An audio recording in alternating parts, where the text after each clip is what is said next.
Bueno, pues vamos a ir un poco aligerando porque seguramente estamos siendo bastante pesados. Nos liamos con estas cosas de los datos y, bueno, después de comentar lo de la guerra de Portugal y la muralla, vamos a avanzarnos ya en el siglo XVIII, ¿vale? En el siglo XVIII, pues les comentaros que en 1705 tuvo lugar otra guerra, la guerra de sucesión, en la que Ciclavín no sufre directamente los avatares de la guerra, pero sí se convierte en un pueblo receptor de habitantes de otros pueblos que sí sufrieron los acontecimientos militares, entre ellos Zarza. Zarza fue quemada por las tropas portuguesas del Marqués de la Mina el 5 de mayo de 1705 y bueno, es cuando a Zarza la quemaron y es de donde viene el nombre de Zarza la quemada, que seguramente lo habéis oído nombrar más de una vez. Pues de hecho, desde aquel día los zarceños se vieron obligados a abandonar el pueblo y se refugiaron en los pueblos vecinos, y entre ellos el de Clavín. Hoy seguramente si hacemos un estudio de los libros parroquiales, hay muchas familias de carabineras que proceden de zarceños que emigraron y se asentaron aquí en torno al año 1705 a 1713. ¿Vale? Es una curiosidad. Ya digo que en 1705 fue aquella guerra y de Clavín, más que sufrir la guerra, fue receptora de habitantes de pueblos que sí que habían sufrido los acontecimientos militares. A partir de aquella guerra de 1700, por los años de 1730, pues no, podemos hablar de que en el aspecto militar, sí, sí, que sobre todo lo que más interesante es de nuevo la aparición de bandas de forajidos de contrabandistas, ¿vale? Por ejemplo, sabemos que en el año 1735 hay noticias de un carabinero llamado Mateo Rodríguez Pascual, que perfecto era el barquero de las barcas de la Huerta de la Condesa, de la barca de las Cañas, que mató a dos catalanes, ¿vale? A dos catalanes transeúntes y los enterró a las orillas del río. Avanzando un poquito más, para no ser muy pesado, tendríamos que hablar un poco de motines de Clavín, pero bueno, yo creo que en más de una ocasión ya se ha comentado esto en otras charlas, o sea que tampoco queremos hacer mucho hincapié en ello. Pero solamente resaltar que a lo largo de todo este tiempo, Ciclavín siempre estuvo envuelto en temas militares, sobre todo relacionados con el contrabando y los bandoleros. En 1761-1762 tuvo lugar otra guerra que se llamó Guerra Fantástica porque realmente no se trató de una guerra, fue más bien movimiento de tropas a un lado y otro de la frontera, pero sin llegar a enfrentarse en batalla. Lo que sí es llamativo que Ciclavín y Zarza se volvieron a convertir otra vez en cuartel general para alojamiento de estas tropas. Y bueno, los vecinos de Ciclavín volvieron a sufrir otra vez la petición de impuestos para pagar paja, darle armas a los soldados, en fin, un montón de cosas que la verdad es que dificultaban mucho la vida de los ciclavineros. Y bueno, otra vez, después de estos años de 1761-1762, volvemos a hablar otra vez de bandoleros famosos. Por ejemplo, hubo otro que se llamaba el Mateo, que fijaros hasta dónde llegaba la osadía de los contrabandistas ciclavineros, que lo pillaron en Valladolid, y en la Plaza Mayor de Valladolid fue ajusticiado en el año 1787. Luego había otros ciclavineros que no se pasaban al lado oscuro, sino que más bien eran defensores de la justicia. Y por ejemplo, en 1791 encontramos a uno llamado Juan de Mata Monroy, que solicitaba ser hermano de la Santa Hermandad de Talavera de la Reina, que era encargada de vigilar los caminos, ¿vale? Quería formar parte de aquella congregación de vigilantes. Y otro dato para finalizar el siglo XVIII, que luego ya os voy a comentar un poco Paco del siglo XIX. Por ejemplo, en el año 1799, el día 7 de octubre, el alcalde mayor de Alcántara aprisionó a un ciclavinero que se llamaba Manuel Gómez, porque fue el que había causado el asesinato del guarda mayor de la frontera que residía en Zarza. Y bueno, fue una trifulca entre contrabandistas. Y bueno, pues solamente citar eso, que eran siempre normalmente zarceños y carabineros los que estaban metidos en aquellos líos del contrabando. El siglo XIX, la verdad es que el siglo XIX es muy interesante, no vamos a tener tiempo casi. Bueno, pues vamos a hablar algo de él. En el siglo XIX pues, se caracteriza por el continuo enfrentamiento entre los bandos de los absolutistas que querían mantener los antiguos sistemas de poder y el bando de los liberales, que estaba compuesto por burgueses que querían un cambio de sistema. Muchos ciclavineros que habían combatido en la época de la guerra de la independencia contra los franceses se pasan ahora a los bandos carlistas y miguelistas. siempre en contra del absolutismo, porque el rey Fernando VII reprimió mucho a Ceglavín por las cosas del contrabando. Vamos a hacerlo un poquito más, ¿no? Bueno, en la guerra contra los franceses, la verdad es que Ceglavín tiene muchísimos datos.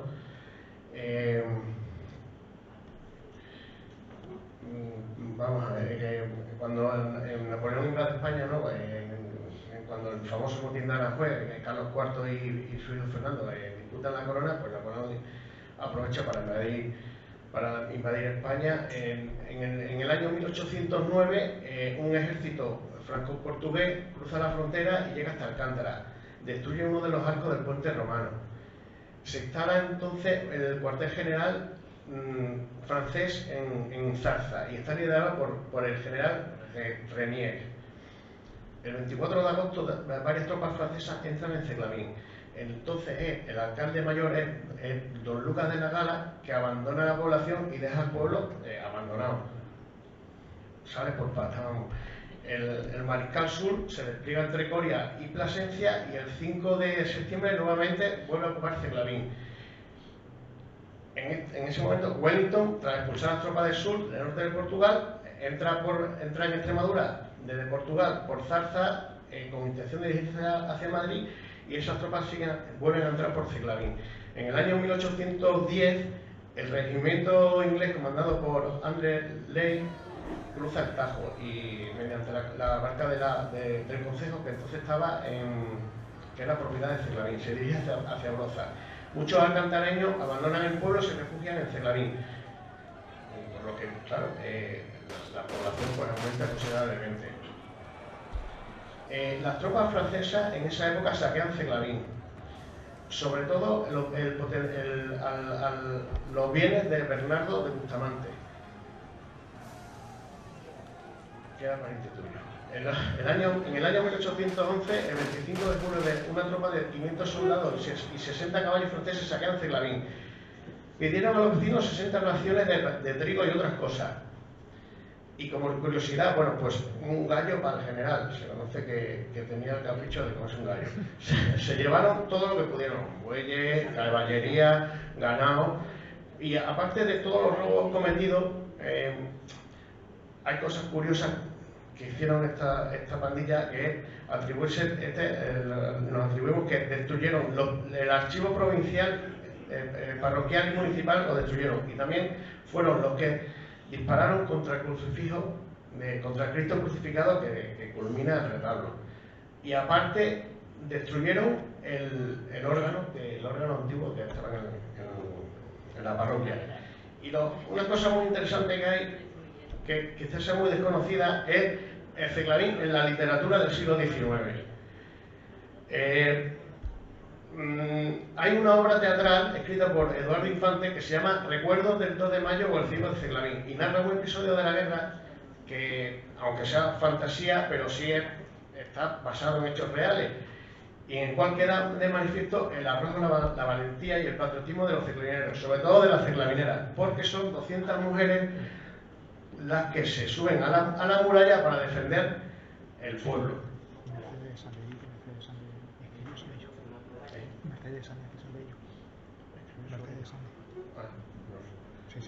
Me dice Juan Antonio que Mercedes de Sande escribió sobre ese acontecimiento. Yo no lo conocía. Muchos contrabandistas de Ceglavín iban a vender las mercancías en sus carromatos al mercado de Roa, en Burgos. Allí conocieron al empecinado y se enrolan con él contra los conservadores, ¿no? Contra los absolutistas. Contra los absolutistas, efectivamente. El novelista Pío Baroja, en su obra Memorias de un hombre de nación, habla muchas veces de nuestros paisanos y alaban pues, el valor y el coraje, porque hablan de un pariente suyo y parece ser que los contrabandistas de Ceglavín lo ayudaron a cruzar toda la península hasta Cádiz, porque se conocían perfectamente todos los caminos y todos los sitios más ocultos donde no lo podían detener. Con el regreso al poder de Fernando VII se inició un periodo de represión. En este sentido, pues los ciclavineros, dados sus antecedentes al liberalismo, fueron muy perseguidos por el rey Fernando.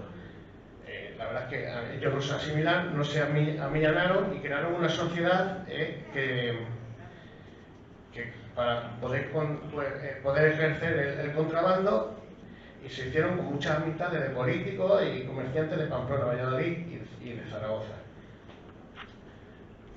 En el año 1824 se constituye en Ciclavín el pelotón de soldados realistas, que están a favor de Fernando VII. Está integrado por 7 personas. Entonces el alcalde, don Agustín Gorchero.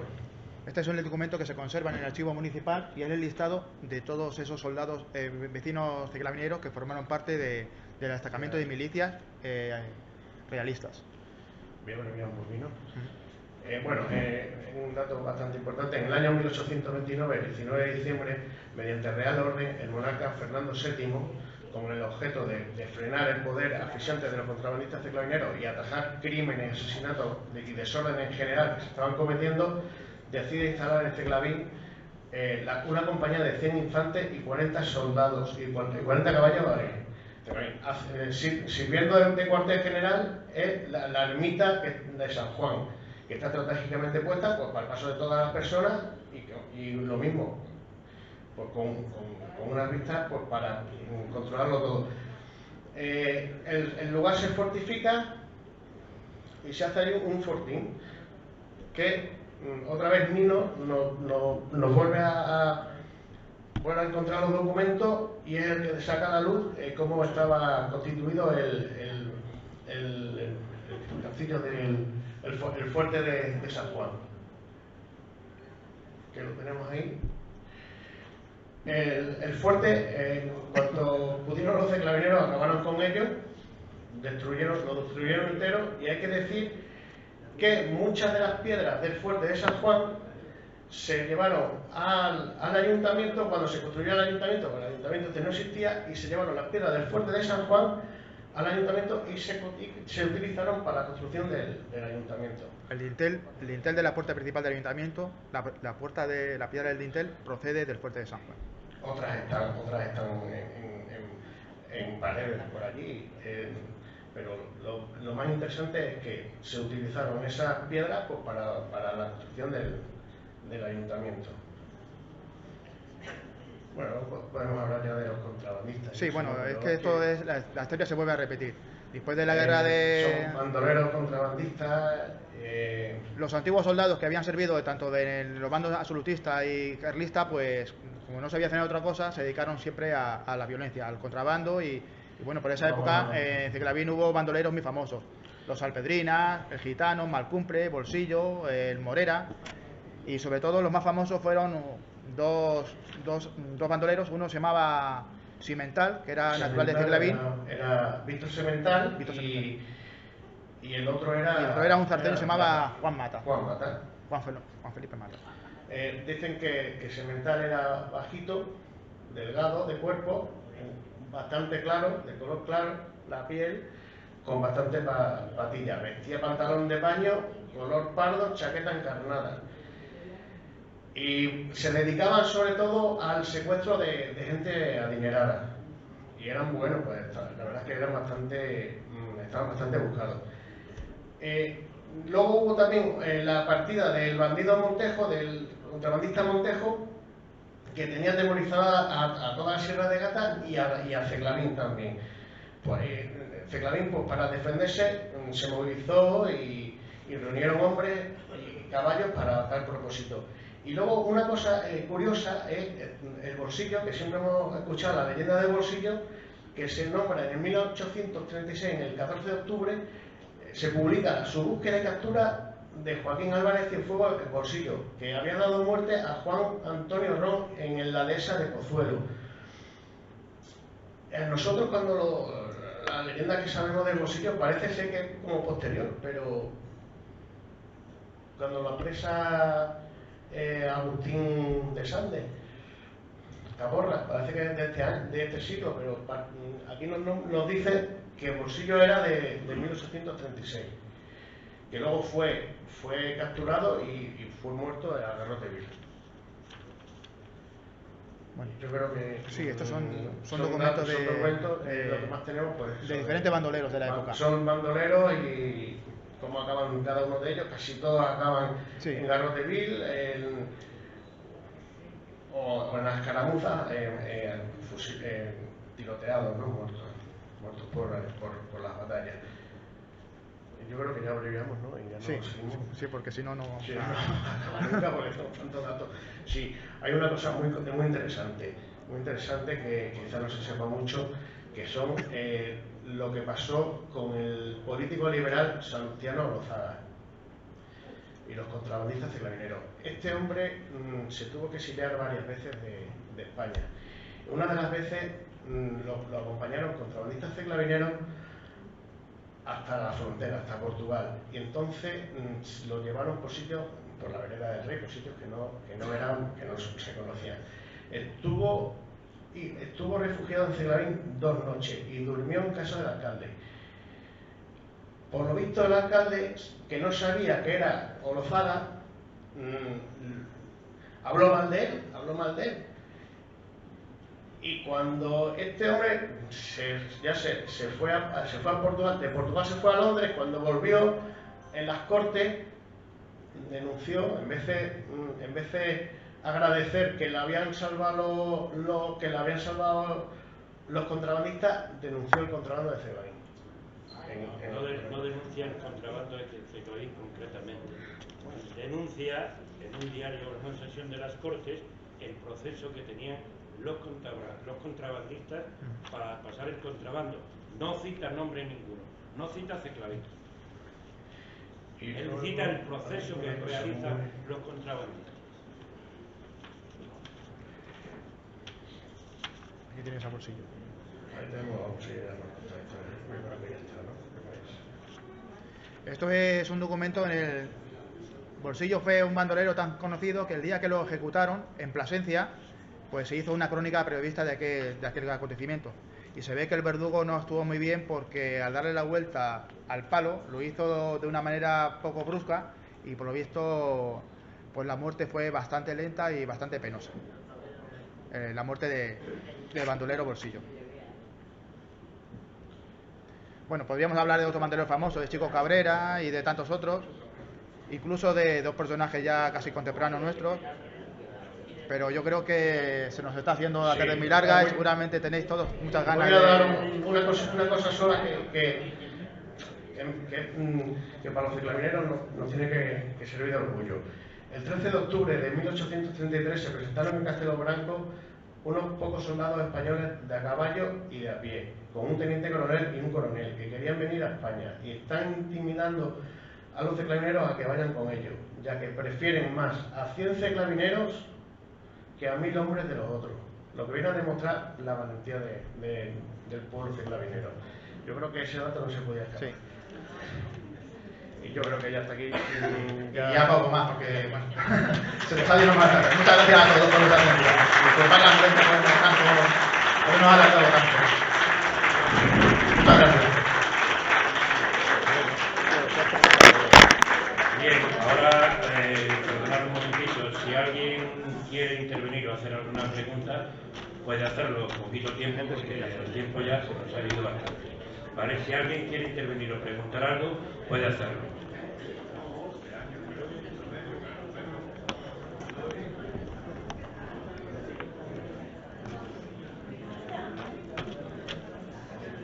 ¿Nadie se atreve a preguntar nada?